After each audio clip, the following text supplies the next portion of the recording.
ভাইরে, আপনারা তো কম বেশি সবাই এই আপুটিকে চিনেন, যিনি কিনা কোথাকার কোন এক টিকটকার ব্রেইন টিউমারকে ধরে এনে রাতারাতি ভাইরাল হয়ে গিয়েছিলেন।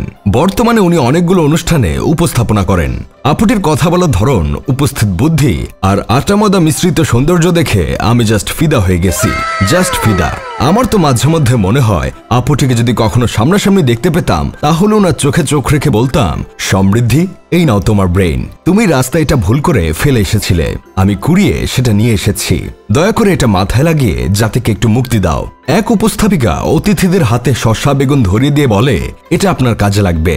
আর এই উপস্থাপিকা অতিথিদের বলে, আপনার কি সুগার মাম্মি কিংবা সুগার ড্যাডি আছে?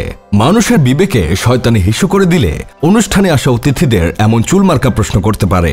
এখন অনেকেই বলতে পারেন তাদের অনুষ্ঠানে যে সকল অতিথিদের ডাকা হয় তারা চরিত্রের দিক দিয়ে 3rd ডিভিশনে পাশ করা পাবলিক।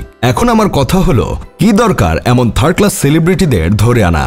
আমাদের দেশে তো অনেক বিখ্যাত মানুষ আছে, চাইলে তাদেরও তো আনা যায়। তাছাড়া অতিথি যেমন হোক না কেন, তাকে ডেকে এনে তার কাছে জানতে চাওয়া আপনার সুগার মাম্মি কিংবা সুগার ড্যাডি আছে কিনা, এটা কোন ধরনের ভদ্রতা ভাই? আল্লাহ মুখ দিছে বলে যা ইচ্ছা তা বলে ফেলবেন, এটা তো উচিত না। আপনার সুগার ড্যাডি থাকতে পারে, আর এর জন্যই আপনি হয়তো মাসে 30-40 হাজার টাকা মেকআপের পিছনে খরচ করতে পারেন, কিন্তু সবার যে আপনার মতো সুগার ড্যাডি আছে এমনটা তো মনে করা ভুল। সত্যি কথা বলতে কি ভাই, বর্তমানে এই সকল কিছু উপস্থাপিকাকে দেখলে ভিতর থেকে বাংলা ভাষায় শিখা গালিগুলো বলে ওঠে, may I come in sir, আপনি চাইলে আমাকে ব্যবহার করতে পারেন। অথচ একটা সময় উপস্থাপনা করত টেলিভিশনের জগতের জনপ্রিয় অভিনেত্রী অপি করিম, যার প্রাণবন্ত হাসি মন ভরিয়ে দিত দর্শকের, সাধারণ সৌন্দর্যতাও ছড়াতো মুগ্ধতা। মার্জিত ভাষায় সাবলীলভাবে কথা বলার ধরন দেখে মুগ্ধ হয়ে উনার দিকে তাকিয়ে থাকতো দর্শকরা। সুবর্ণা মুস্তফার সাথে অপি করিমের একটা অনুষ্ঠান দেখেছিলাম। মিষ্টি হাসি হেসে অপি করিম বলেছিল, আপা যদি কিছু মনে না করেন আর আমায় বকা না দেন, তাহলে কি আমি আপনাকে কয়েকটা ব্যক্তিগত প্রশ্ন করব? ভেবে দেখেন একবার, কাউকে প্রশ্ন করার আগে কি সুন্দর করে অনুমতি চেয়ে নিচ্ছে। এটাই হলো ভদ্রতা।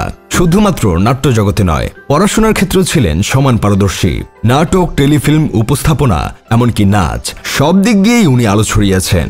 এক সময় উপস্থাপনা করত রুমানা মালিক মুনমুন।